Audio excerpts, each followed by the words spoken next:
Yeah. And like, can we give these people another name? Because even when I feel like we talk about the Illuminati and like again, like Okay. Let's demystify it then. yeah. Like, let's really break it down, because I feel like that's where we get it becomes the boogeyman when we talk about, and even like when we talk about these meetings, like the Bilderberg Group, which was a meeting that goes on in Europe once a year with the most powerful people in the world, the most powerful people in media, presidents, kings, queens.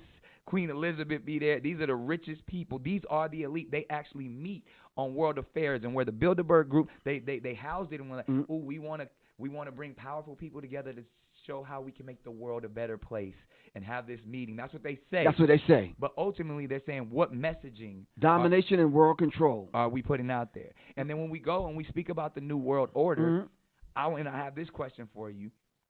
Why is the New World Order a one world government, domination world? Why is that so dangerous? Why is that a bad thing? Why isn't that a good thing? Why can't we subscribe to say, oh, we just want everyone to come together. We want everyone to be.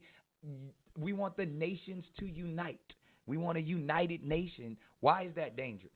So the blue blood. The blue bloods. So regardless of what we call them. Yeah. You understand what I'm saying? And let's see if we're going to go to blue blood, going back to understanding a blue blood is a European person because they don't have pigment in their skin that you can see their blue veins.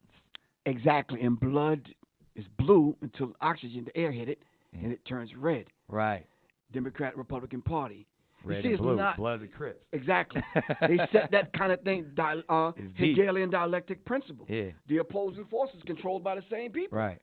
So then let's go to what it really is then. When we talk about the power of melanated people, when we talk about who we really are as guys and understanding that our melanin is so powerful and it connects us in a way that the reason why they fear black, the reason why they fear is because the lack that they have of it.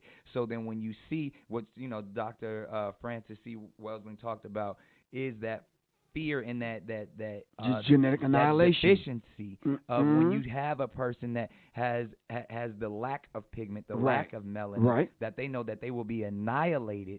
So therefore, however they got the power, they have the lack of compassion. That melanin comes with compassion. Melanin comes with soul. That we call it soul. We soul brothers and sisters. That's the melanin that connects us. So the people that don't have it are a little, and I'm gonna say this carefully, are a little less, and where the term actually comes from, because I'm bringing it all the way back around to Minister Farrakhan, to where they may not have the compassion or the when they were sent to the mountains of Caucasus, when they didn't have the power of the sun, that the sun then started to deteriorate them. So then they're acting out of fear, they're acting out of low self-esteem, they're acting out of a deficiency. So therefore, the only way that they can act is evil. The only way they have to rob, steal, rape, kill, and fight or flight, in order to survive. Exactly. So then these people who didn't have what we had, and when I say we, I speak of the melanated people. Right. They had to be savages. They had to be barbaric. Because they're in these Nordic mountains. They're in these rough, torrential environments. So they're acting as animals. Right. So they're the ones that are actually closer to animals. They're the ones that are actually the true savages. And then they built up such this I don't want to say warrior, but they built up such this conquering barbaric mentality that they're coming out of Europe. They then said, in order for us to survive, we have to take what's not ours. And then they went into the land that actually where we are originated, and instead of trying to make friends, they said, we want what you got. Because there's this mentality of whether it's the Caesars or even that we have to conquer. Right. So I say all that to say the context, and when we speak of whether it's Jewish people, white people, Europeans, the Illuminati, they were doing that as survival tactics to stay on this planet. Basically, when people get into conspiracy talk, it goes all over the place, as they even got in and talking about Crips and Bloods, talking about the blood, and you know, I made some points here about this because I think this is where I would say Nick gets into some issues in the say, if you want to say anti-Semitism, in a sense, when you lump everyone in, you say Illuminati, Jewish people, Europeans, and whatever, and then you paint them all under the brush of saying that they were all acting in this way of savagery, of evilness. We wind up becoming the very people that we're trying to talk about. Talking about having a lack of melanin make someone less than, or a lacking of compassion, or so on and so forth. Again, getting into these conspiracies about who is better because they have this or don't have that. That, again, is just all part of supremacy. And as Nick Cannon refers to Minister Farrakhan, again, I take nothing away from a lot of the great comments of Minister Farrakhan.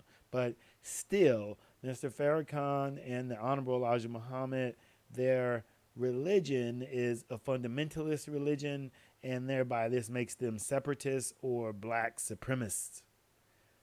Now, they'll probably disagree because they'll say as long as we all can follow God and so on and so forth, it's just to indict an entire people in the same way that they try and indict us simply makes us them. Now, there was something of where he said, what's the issue with there being a United Nations, a New World Order? And Professor Griff talks about blue bloods. He began to tell this other story, basically to get to this point of talking about blue bloods, or again, European Americans. Now, I believe what he is talking about again is this fundamentalist notion, this white supremacist notion of bloodlines. And so you get into this understanding of bloodlines, then there is this belief in holding on to power based on these bloodlines. And so that's what he comes up to say, these blue bloods, to say that these would be the people who would be in charge of a new world order or a one world or UN. And that is what could be problematic.